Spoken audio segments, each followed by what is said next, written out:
The liver is a very interesting organ. It has many functions, and in this short video we're definitely not going to cover all of these functions. We'd be here for weeks. So we're going to look at it from a holistic point of view and the way I use or how I work with health. So I'd like to thank the Guild of Naturopathic Iridologists in the UK.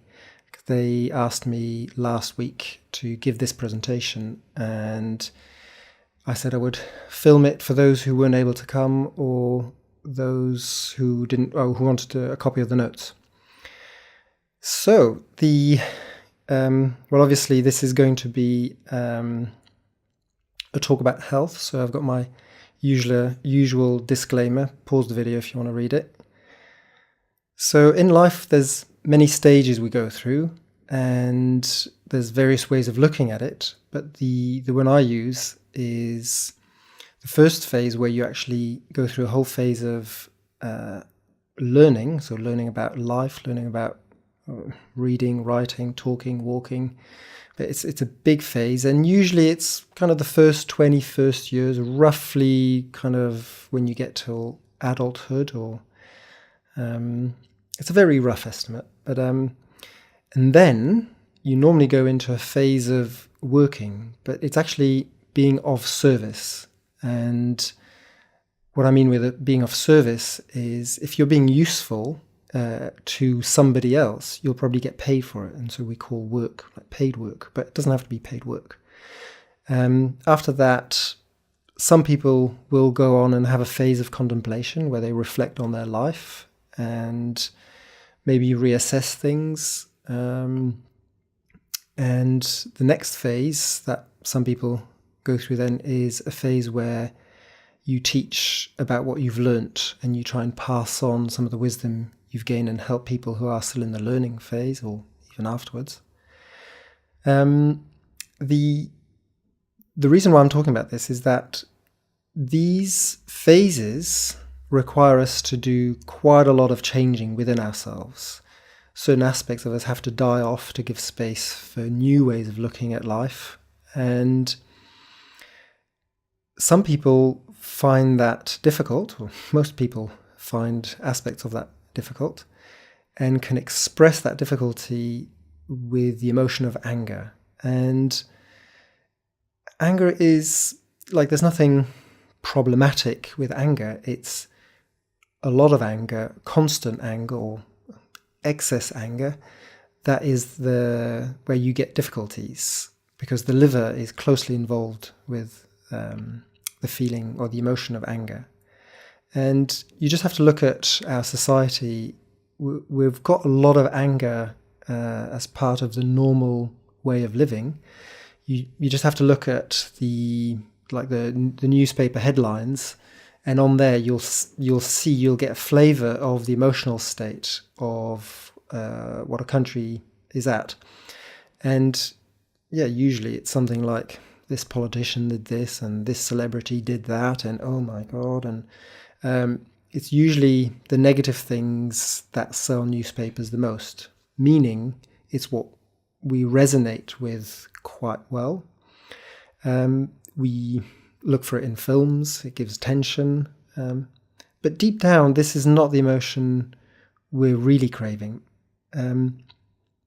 Anger is very intense, it makes us feel alive, kind of in the present moment, but we actually want to feel alive by feeling bliss. We really want to be deeply happy, but only if we're feeling alive. And so most people will come and see a health practitioner, usually because there's something wrong with their health. But a holistic health practitioner will often have to go and dig a little bit deeper and see what is the environment in which that ill health came about.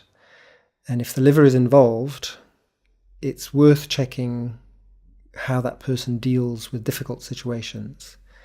We've got a lot of tools to help us make progress, but many of us don't know how to use these tools in the right way. And I feel it's part of the responsibility of a natural health practitioner, holistic health practitioner, to give the tools, or actually to realize that people have the tools to deal with their emotions and bring about a state of bliss that in itself will encourage the immune system and other functions of the body to work how they're meant to work.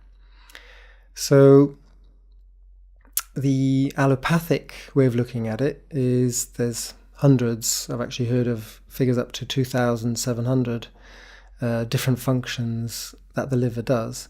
But the key thing to remember is that the big functions are elimination, metabolism, storage of energy, and especially breaking down things. So it's breaking down hormones that the body's not using anymore. It's creating bile to break fats, helping with digestion. The Eastern way of looking at health, or the liver, is that they have a philosophy where life is a flow. There's a flow, and when there's a disturbance in that flow, that's when you have the beginning of an illness. Now, I'll have to do some other videos about just this topic because we can talk hours, but it's a fascinating topic about the stages that an illness or a disturbance goes through. But yeah, I'll do more on that soon. So in the Ayurvedic system, they have the management of this energy flow goes through the different chakras, and each chakra has specific qualities, specific principles, that if there's a disturbance in a particular area, it's most likely related to a certain lifestyle, a certain emotion, certain choices that person has made that has weakened a particular area. Now, with the liver, which is the stomach area, this will be like the primary quality is related to boundaries, or the ability to say no, and the ability to say no to what's not needed, so that you have got the time and energy to say yes to what is required. So it's setting priorities, life choices. So yeah, and these are closely linked with how the body breaks down food. Like the stomach is there, the pancreas is there, the liver and the gallbladder are there. So those are very closely related to those principles. So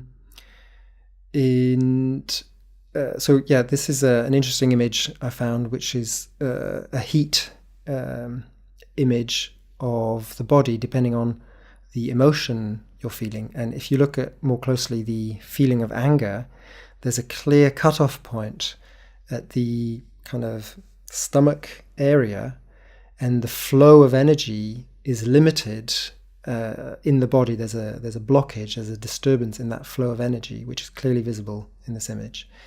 In Chinese medicine, they talk about the liver being the general that puts into action or plans the actions that the heart is wanting to do. And it smooths the flow of energy through the body. Now, I'm not a Chinese medicine expert, but it's funny how there's very big similarities between what they see the liver having as a responsibility in the body. So, like the different areas in the body, this is very brief, like I'm not doing this justice, but the different areas have different principles. You pause the video if you want to have a look at them more specifically. But when one area is has a disturbance, it's very possible that will weaken another area. So you may have multiple areas that have an issue. What you have to try and find is what was the first one, what's the primary disturbance, and that's your primary objective. So my approach is obviously using these, trying to figure out where the disturbance is in the flow of energy. Now, One thing that I sometimes use is finger diagnosis, and I'll be very brief here, but each finger is related to one of these chakras in the body, and if a patient, for example, if you feel like there's more to what they're saying, like something they haven't realized yet, or like if the body's trying to communicate something, but they don't feel comfortable talking about a certain area. Now, what you can do is, with finger diagnosis, still get clues of what area of the body needs attention, what principles need looking at. So if you get a person to just relax, it's very important to get kind of all these muscles relaxed in the shoulders, breathing normally, sitting comfortably in their chair, and you get them to hold their hands out in front and to try and feel what the fingers are feeling. Something that helps sometimes is to ask them the feeling they have around the finger, like the air around the fingers. So like pause the video and have a feel, just try and feel what your fingers are feeling right now. If you're hungry, you may feel the stomach center slightly tingling as well. And the way to figure out which finger is which, this image kind of shows roughly where it is. So starting with the little finger, which is the heart area. If you can see here, there's the pink, where's my mouse? Here we go. So the pink corresponds to the pink dot here on the image. The ring finger corresponds to this one here, the third eye center. The middle finger is the stomach, or where the liver is. And then the index finger corresponds to the throat center, and the thumb is related to where I think they call it the sacral area, or like where the womb is in a woman. It's a very creative, that organ is involved in creating babies. So it's that is one of the principles in that field, in that thumb or in that chakra. And then the base of the hand in this area here is related to the base chakra, or where the bottom part, like the hip or lower than the hips, the genitals, so that area down there. And then the center of the palm is related to the very top, which is, it's a slightly different kind of chakra, which is more where the energy flows in. But there's principles involved in all of these chakras. So what you do is you just try and figure out which one seems the strongest. So if something feels hot or stuck, it could be like a block in energy flow in that area. If something feels tingly, there's like the energy's flowing a little bit too much maybe in that area. Ideally is you don't feel much except for maybe very subtle fresh breeze. That's kind of like if everything is in balance, that's what you can do.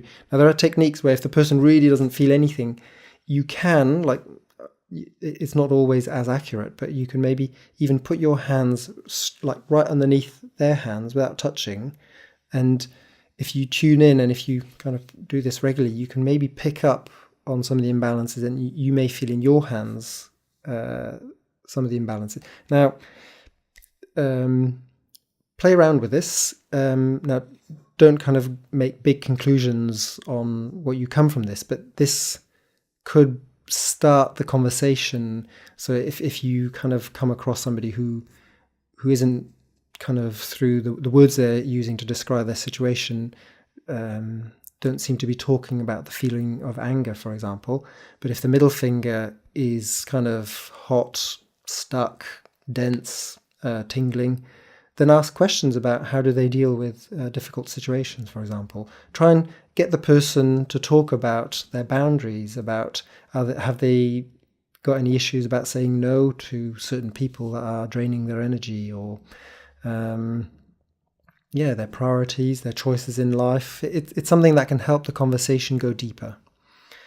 So what you're trying to figure out is the disturbance, and with iridology, there's my understanding of how iridology functions, and a lot more research needs to be done on exactly how some of the clues that the eye gives seem to be very relevant to what's going on in the body. But it seems like there is some kind of disturbance in the body, and the eye somehow is showing that. So like my understanding of it is that we're born with certain weaknesses in the body, like genetic weaknesses, and they're like seeds, and those seeds, like depending on the lifestyle and the stress levels and things like that, maybe we get those problematic seeds to become something bigger. But if we have a healthy lifestyle and not too much stress, or we don't put pressure on those parts of the body, then maybe we have a potential for an illness, but it doesn't mean it's going to develop. And I think what the iris is showing is potential weaknesses. And so you look at the iris and you see if, through asking questions and checking what else is going on in the body, if some of these clues are actually relevant. So it's extra information. And visually it kind of makes sense to me that like there's a disturbance in those fibers. There's maybe a potential of something being slightly out of balance in certain areas. So anyway, so once you've figured out which area in the body is being is relevant in a particular person, is showing up like in need of attention, then you try and figure out the quality of the disturbance. And here we've got like there's three main disturbances or qualities to a disturbance, which is depository, wasting away, or malignant. And the like for example, the osteoporosis is a wasting away type disturbance. Cold sores, for example, they're a malignant type disturbance. Like there's with malignant, what you're looking for is something that's encapsulated and doing its own thing separate from the rest of the body. So cancer kind of is something that's encapsulating itself off, and it's taking nutrients and giving off toxins, but it's not trying to kind of sing the same song as the rest of the body is trying to. So wasting away. So any kind of problem in any kind of illness, any disease, any syndrome, whatever it is, fits in one of those three categories. Like more than one of these categories could be involved, but there's a primary one. And so you're trying to find the quality of the disturbance. And then you move on to what level is the disturbance present? Is it just a physical thing? Somebody just broken their knee, or is there actually a mental, emotional aspect? Like, is the person finding it difficult to prioritize things in their life? Is there an emotional? Is it anger?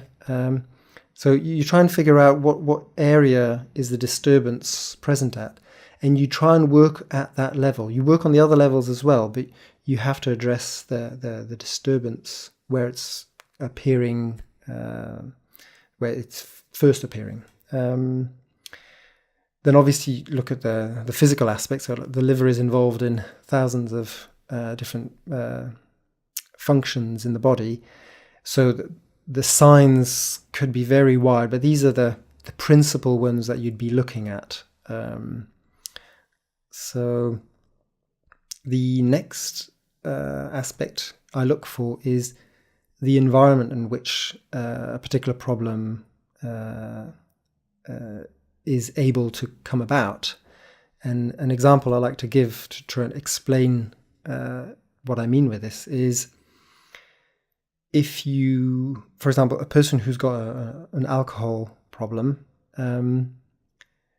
you can send that person to a center to help them get off the alcohol, and that may work well. And the thing is, very often, if that's all you do, the person goes back to their normal life, environment, kind of family, friends, whatever it is, it's very likely that they'll just go back into the same habits from before. Because there are like invisible strings in a way that pull that person to behave in a certain way, and you have to understand that problem. If you just target that problem, it's a very novice way of looking at trying to solve a problem. You have to understand what is pulling it. Like, is there a person in that person's life who's enabling that person to have that alcohol problem, for example? Is it it could even be some toxins in the environment, pollution or something like that it makes it gives an extra stress to that person and weakens the liver. You have to figure out the environment. So I also look at the obviously iridology. Now a lot of you know about kind of where the liver is and different functions of the liver. I'm a little bit more open-minded in where the liver is. Like, there's a lot of iris maps out there, and I haven't come across an iris map that's kind of perfect. More research needs to be done for me to be completely convinced of a specific iris map, and I suspect maybe that there's variations depending on each person. Each person is a very unique book, but the areas I look for is like 9 o'clock and 3 o'clock on the pupil border. Like, I also like looking at like where the pancreas is in this particular map, so on the A and W at 8 o'clock in the right eye. But I look at a wider area. It's not going to be like exactly 8 o'clock. I'll kind of go from like 7 till 8:30-ish, kind of in the iris, in that zone. So yeah. Anyway, pause the video if you want to have a closer look at that. And then the color, the brown pigment is something that I pay attention to. Like what they call pepper pot sprinklings or pepper kernels, or and I've heard various definition or wordings for that, but it's like little small brown dots, as if somebody sprinkled some pepper in the iris. You kind of have to have quite a good iriscope to be able to see those. Like a microscope is quite good, or a very good iriscope that has very clear detail. And what's important is also the color of the lighting that's used has to be very precise, because sometimes very dark orange may seem like brown. So some of the functions, there's a few images, iris photos that would make me ask questions about how the liver is doing. So this area here, this is another kind of nice area that would make me start questioning liver. So like, patients sometimes come with a number of issues, and when you start looking into more detail, it just becomes quite complex sometimes. An image I use is a big pile of branches, and each branch is like a particular disturbance or particular problem, and you pull on one and you get just a whole lot of other problems that are entangled with it, and it becomes quite complex sometimes. So one thing that I often do is I work with a diet, and I just put them on what I call a baseline diet, which is just fruit and vegetables, very simple. There's usually not many kind of emotional attachments to these foods, so they can't hide behind chocolate and coffee or something like that.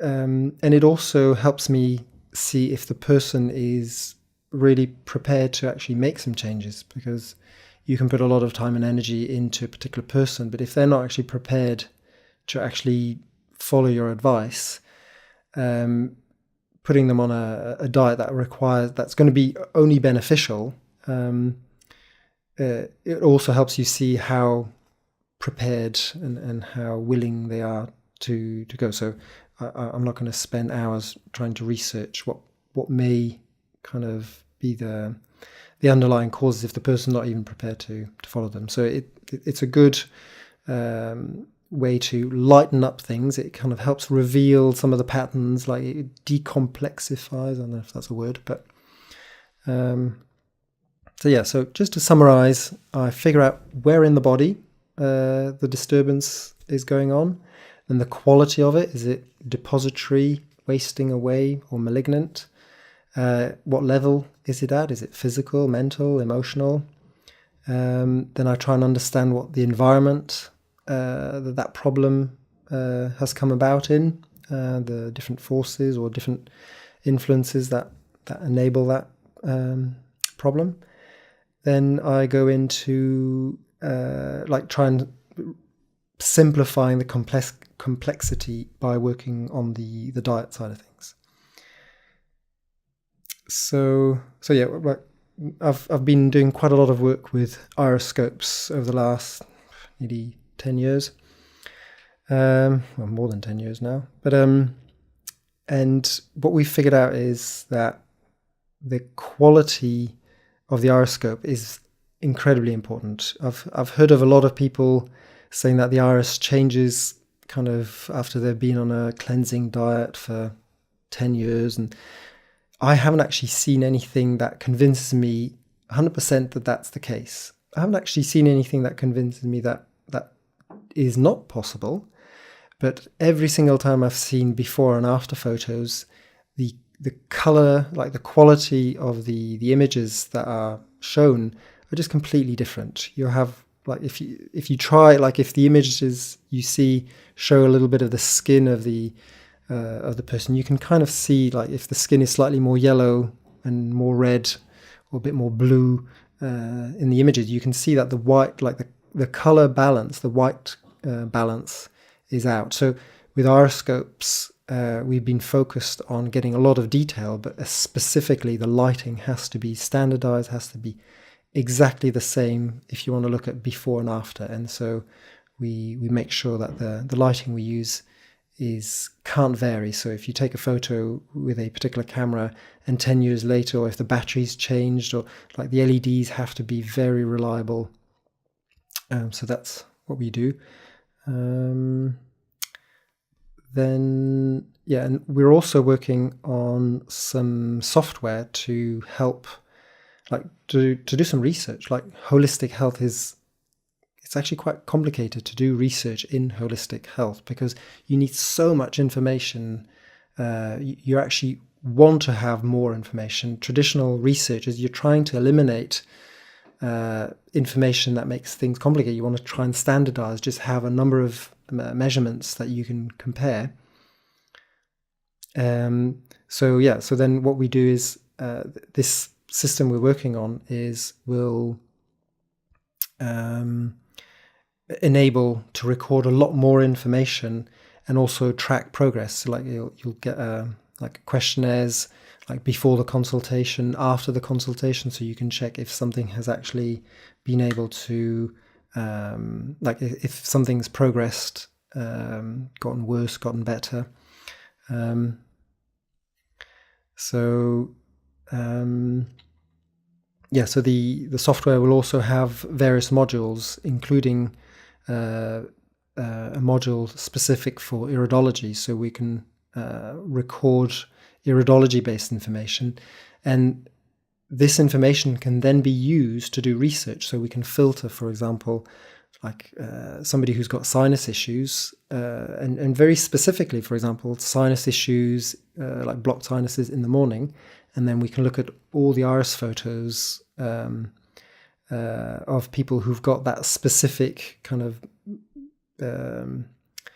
issue, but also the same constitution, like if they're Vata, Pitta, Kapha, like in Ayurvedic medicine, or like hot, cold, damp. Like we can try and see very specific imbalances, but from a very wide range of health information.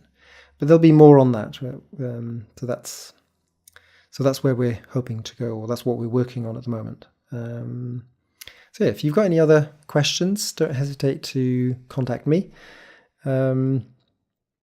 yeah, on the website, there'll be more videos like this. And I encourage you on the website, at the bottom of the page, you can sign up to our newsletter, and that's how we'll communicate about the